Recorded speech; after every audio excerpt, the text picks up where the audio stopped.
Hi, it's Derek Hagan here with another Money Health presentation where we're going to talk about greed, fear, and money. I'm a financial therapist who specializes in meaning and purpose. And when you think about your mind, you can think about your mind kind of like as two components. There's a sub-rational, or you might call this an unconscious or subconscious component. And then there's a conscious component, kind of like a thinking brain. And when you think about these two components, it's helpful to think about them in terms of an elephant and a rider. Now, the rider represents conscious thought. That's when you sit down and think that when you say I did something or me, that's the rider on the elephant. The rider makes about 1 to 9%, call it 5% of your daily decisions. The rest is subconscious. That's your automatic behaviors. That's done by the elephant. Now, when everything is working very well, these two characters can get along very well. But if something scares the elephant, if something spooks the elephant, then the rider is just along, quite literally, for the ride.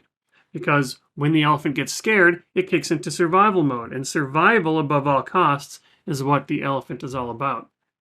When the conscious thought, when the rider thinks about what it wants out of life, it wants to flourish, it wants to thrive.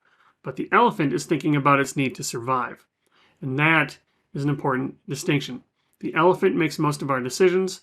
This is the part of the brain that we inherited from our distant ancestors, and they were very good at survival. We evolved to survive. We did not evolve to be happy or to thrive. So let's think about fear and greed.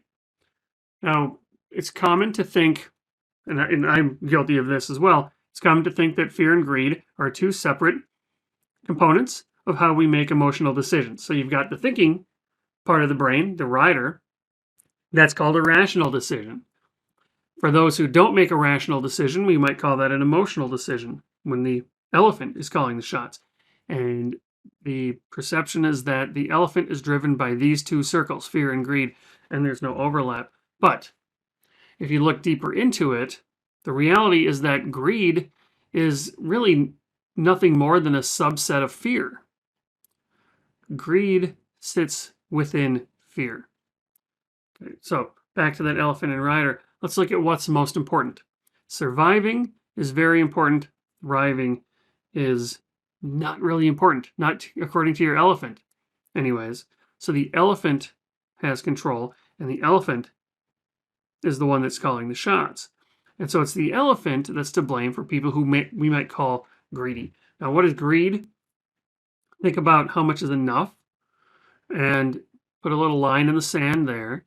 Anything above what's enough, many people would consider that to be greed. So the common perception of greed is that greed is an endless pursuit of more. Greed is putting money, power, fame, or status above relationships, for example.